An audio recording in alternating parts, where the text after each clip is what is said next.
Today's movie reunites Maniac co-stars Joe Spinell and Caroline Munro. But can it live up to that classic film? Welcome to Sick Flicks, where I take a deep dive into the cinematic sewer to help you embrace your inner gore geek. I'm Mike Bracken, aka The Horror Geek, and today we're tackling David Winter's weirdly meta The Last Horror Film, aka Fanatic. And look, we've got Joe Spinell here with us to supervise this review. Released in 1982, this one was very much inspired by the jibber jabber of the day.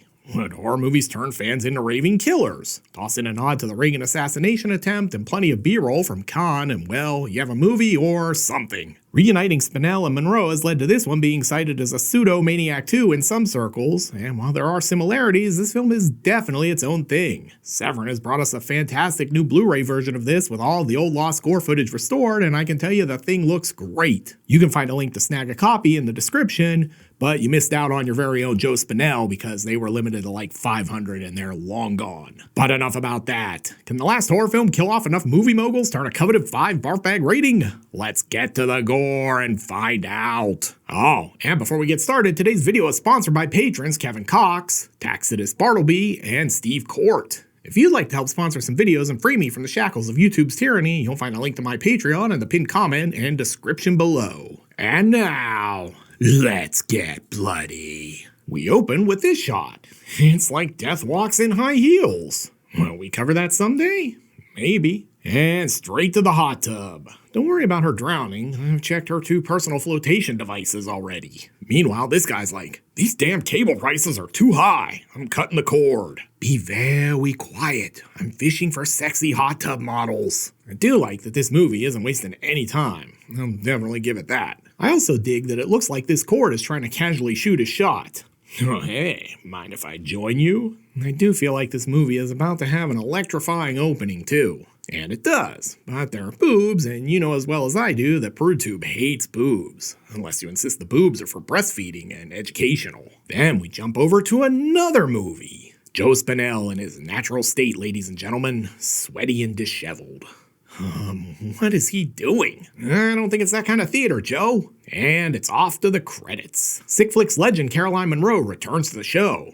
We've seen her previously in Maniac and Slaughter High. And here's our Maniac co-star, the legendary Joe Spinell. Oh no, is this one of those French movies? I was told we'd be screening The Last Horror Film, aka Maniac 2. Also starring Judd Hamilton, aka Mr. Caroline Munro. Featuring Mary Spinell, Joe got his mom a part in his movie. Usually we get a freeze-frame ending, not a freeze-frame opening credit sequence. I approve. Yeah boy, 3 writers, including Mr. Caroline Munro. This could be trouble. But at least we got some rockin' Depeche Mode for the credits, which I'm not gonna play because I can pretty much guarantee that shit is gonna get me copyright claimed. Directed by David Winters. If that name sounds familiar, it's because he's the same guy who directed the Reb Brown classic Space Mutiny, which gave us one of the greatest MST3K episodes ever.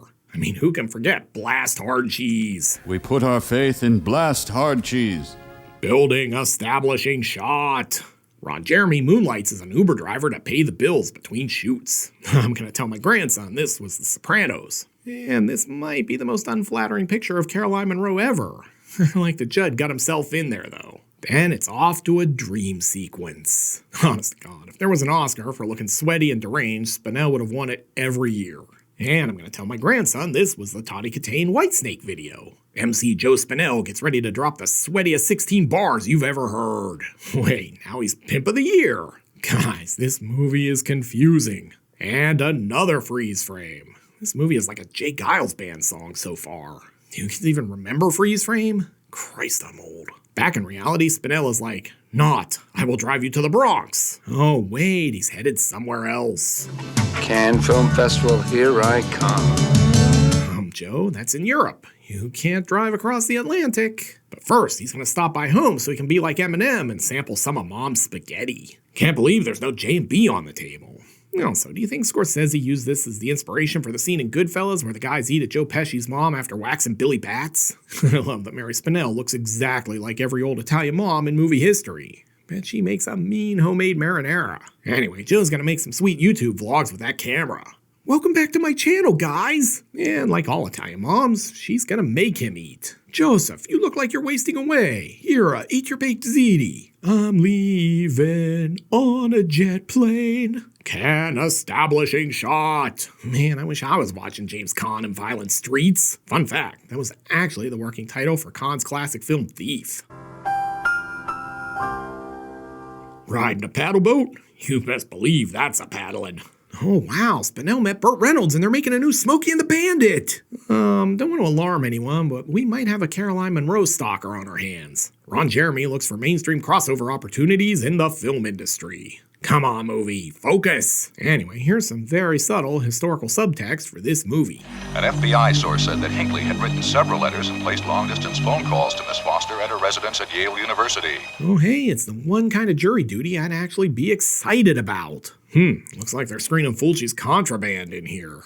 I mean, talk about melting your face off. Russian judge is like, I don't give a shit if it's good. I'm giving it a 2. And you know this is a movie because it's the only place where Caroline Munro is beating out Meryl Streep for an award. Hey, you're getting real close to the camera. Caroline's like, God, another crappy horror movie. Just smile through it. Wait a minute, when did this turn into the Zapruder film? Oh, hey, I wish I was watching Stab. Fun fact number 2. Stab was an alternate title for Still of the Night.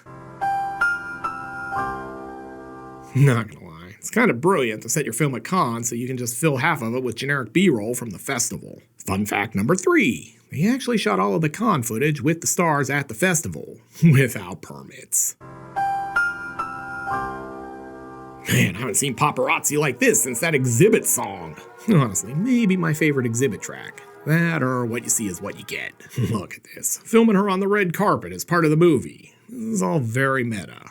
Also, sweet tux, Judd. Is that velour? Alright, time for my favorite game. Is this dancing or white people having seizures? Studio 54 sure was lit. Hey, it's 16-time heavyweight world champion Ric Flair. Styling and profiling. Woo! Turns out this guy's last name is Bates. Man, growing up was a blast. I have mail for a Master Bates. Well, clearly she didn't marry Judd Hamilton for his amazing moves on the dance floor. Outside, Spinell's getting shut down.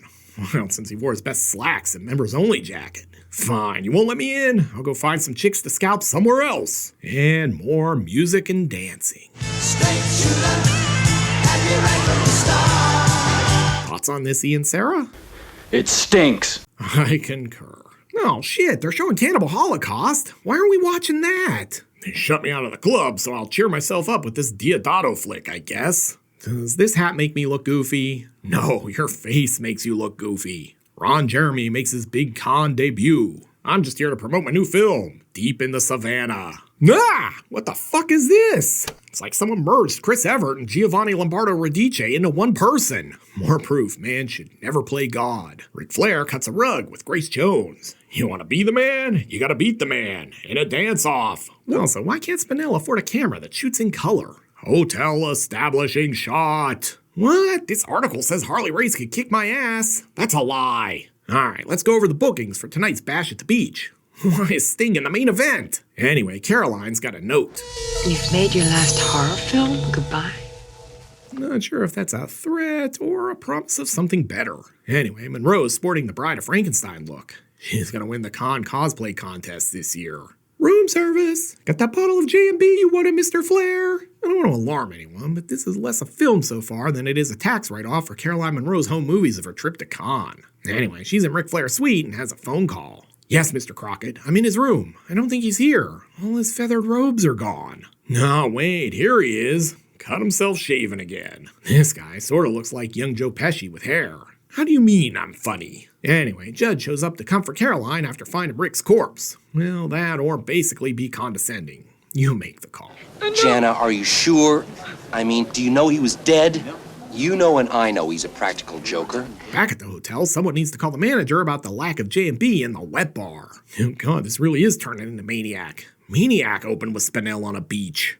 And he's a panty sniffer. Least surprising news ever. Except he gets jump scared. Caught you. You naughty boy. Caught peeping, he's basically gonna Homer Simpson meme his way right back into the bushes. The next day, Judd's still gaslighting Caroline. And it's working.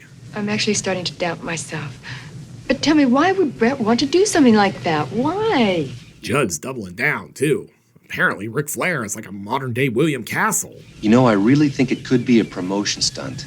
It's right down his alley. Deplane, boss! Deplane! Hotel establishing shot. This is probably how they paid for the rooms. We'll advertise your hotel in the film. And now it's time for a montage. This is temptation. Ian, Sarah, what do you think of this new song? It stinks. I concur again. Man, Judd Hamilton probably really misses being on the Caroline Munro gravy train. Hell yeah. No, I meant the financial and career gravy train. But yeah, gravy train sounds dirty. Jesus, I love how flamboyantly gay this dude is. He makes RuPaul look subtle. Yeah, listen, Mr. Winters, we should probably have something happen soon. So far, this is as exciting as watching vacation videos. But Winters isn't listening. Be moving, bastard. Cut! Get Linda Tate George in here, please. Bastard! Bastard! Honestly, we should have called my podcast B-Movie Bastard instead of B-Movie Babylon. This is basically how Joe D'Amato sold half his films. Cornered producers at Film Market and just pitched made-up titles at them. It's a horror film about cannibals, but it's also got a manual. You'll love it! How handy. There's a phone in the shitter. Those French folks are fancy. Yes, Mom, I showered. And I changed my underwear. Oh God, he's doing his best Claudio Fragasso. Spinell is sweatier than me after eating 3 pounds of pulled pork in one sitting. I mean, you can practically smell his meat sweats in this shot. Hotel establishing shot. Anyway, inside, Spinell has put on some giant headphones in the hopes of blocking out the crappy song on the soundtrack. I'm beginning to see the signs. I think I might have crossed the line. And back in the main movie, Joe's lining up another victim. Come alone? Sure. I mean, what could go wrong? It's a note from a guy missing and presumed dead. Yeah, let's just stop and see a movie. It's probably better than this one, but unfortunately, he's not about to watch a movie. He's about to star in one. A snuff film. Oh yeah, he definitely got the axe. His scene's wound up on the cutting room floor. Then Caroline Munro arrives for her Comic-Con panel. Not so much a question, but more of a comment. Every Film Fest Q&A has a dude who does that. Without fail. Anyway, Spinell can't get next to the real Caroline Munro, so he got the next best thing. This waifu body pillow he ordered on Temu. Oh God, Robin Leach cameo. Do you kids even remember Lifestyles of the Rich and Famous? Why is Judd even in this scene? Oh, right, because he's married to Caroline Munro. Oh, Spinell, what the hell are you doing? Gotta admit, I admire this man's commitment to a role. And since shit wasn't random enough, let's head to the strip club. Little Bo Peep is on the main stage, and she's gonna flock your brains out. Look at Spinell. He's like, oh baby, I've been a bad boy. And now he's gonna get kicked out. Hey, no touching the dancers. God, he even sweats when he sleeps. Looks like he's dreaming of meat. Oh, Capicola. And this looks a lot like his room at the end of Maniac. But he's late for his screening. Caller in the Night. It's a horror movie about telemarketers calling about your car's extended warranty after 7 p.m. Hey, where are Mike and the bots? I know this set. So far, most of the gore in this movie is from a movie they watch in the movie. Very meta. Oh yeah, she totally eats his heart out. I can't show you the best parts, but it's good stuff. In an unexpected twist, Spinell is squeamish and can't take the gore. Over in another movie, this horror film is about to get elevated because she's running up the stairs. They're playing some cat and mouse, but I guess no one told them Joe Spinell was playing too. Must have been a bit nipply at con this year. Anyway, she gets to the roof, but all she finds is this jump scare. Oh, Stanley, dramatic to the end. And then Spinell blasts her in the head. Presumably another nod to Maniac, although this headshot isn't even in the same universe as the Savini classic. Yes, mannequin falling to its doom. Hotel establishing shot. Ron Jeremy on set, getting ready to shoot Call of Booty. Jesus, this might actually outdo Fragasso on the Fogometer. And another hotel establishing shot. Oh, this is where the Kurgan and Connor McLeod fight for the prize. There can be only one. Caroline Munro taking a bath. Suddenly this film is a lot more interesting. Let's listen to this banger on the soundtrack while we're here too.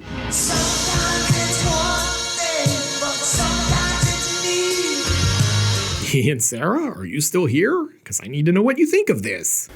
It stinks. I concur for a third time. I'm supposed to believe Joe Spinell has the upper body strength to American Ninja Warrior his way across the hotel roof. You ask far too much of me, movie. Oh, hi there. Sorry, needed a restroom. Had taco sushi for lunch and, ooh boy. So, come here often? The funny thing about Spinell in this film and Maniac is that he's ostensibly the villain in both, but he plays them in such an interesting way you almost feel sympathy for them. Okay, not entirely sympathetic. But he gets distracted, and she makes her move. Oh, now it's like American Psycho. And everyone thinks her fleeing for her life is a publicity stunt for her new film. It's like she's remaking Chariots of Fire right now. No lie, this movie might have the worst soundtrack in the history of music. My patience is frayed and my time overstayed.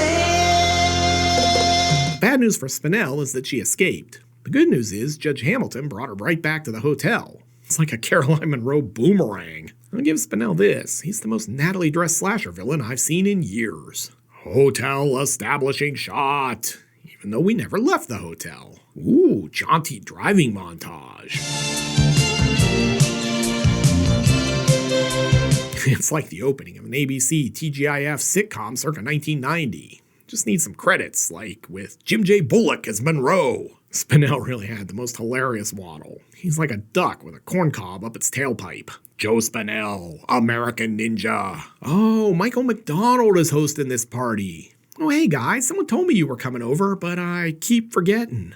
Maybe my greatest joke ever. I shit you not, I'm such an idiot I laughed for 5 minutes after writing it. Sometimes it's the simple things. Joe Spinell, better known by his codename, Solid Snake. Hey babe, you know what? This movie's boring. Let's head out to the country house and see if something better comes along. House establishing shot. Jesus, Spinell is practically a ninja.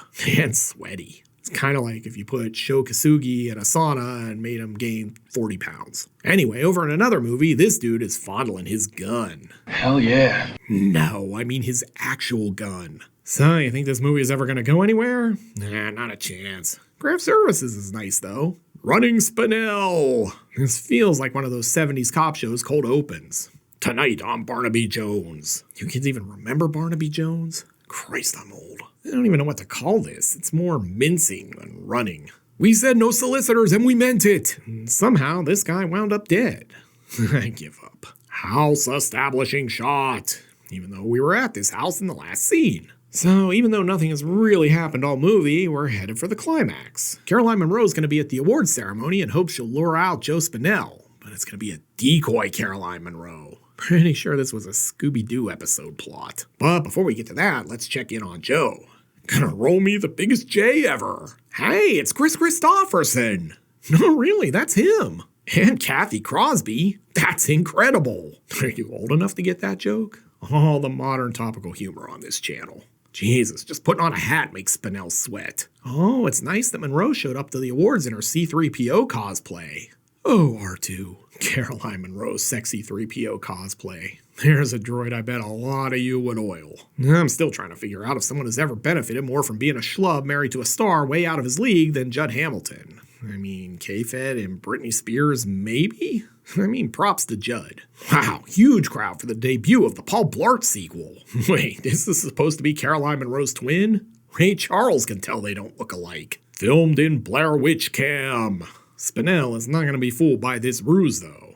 He's making his move. And really, who needs a wingman when you have chloroform? Fun fact, it's not chloroform. It's just Spinell's dirty washcloth. Carrying her out to his car, this seems pretty cheeky. Yeah, just sit up here. That way we can use the carpool lane. Jesus, even driving makes him sweat. He probably sweats from all the sweating he does, honestly. God, are they shooting an Enya video in here? Sweaty Spinell. Those candles must be really hot. Look, I'm not gonna lie. Spinell's movie here looks better than the actual movie we've been watching. Maybe we should have given him a chance. And now he's gonna penetrate Caroline Munro. Hell yeah. No, with his wood stake. Wait, that still sounds very dirty. And football practice. But he really is just making a movie. You were terrific, Miss Bates. I wish you could have seen the special effects. Wait a minute, have we got a swerve? Who's this? By God, that's Ric Flair's music. Pretty solid JR this week. So, because it's like a 5-minute Scooby-Doo moment, I'll save you the time. Jana's ex-husband, Five Below Ric Flair, has used Spinell as a patsy. He's been the killer and now will finish off Caroline Munro and pin it all on Joe. Because why not? But Spinell's not going down without a fight. It's curtains for you, pal. I love that he then prances out and leaves his beloved Caroline Munro behind. What a hero. Oh, wait, he was just running off to get his chainsaw. I'm not gonna lie, I like where this is headed. And just insert your own Brandon Tenold decapitation joke here. I can't show it, but it's there. Oh, good, Judd's here. Where's Caroline? She's my meal ticket. Joe Spinell. God, I miss this dude.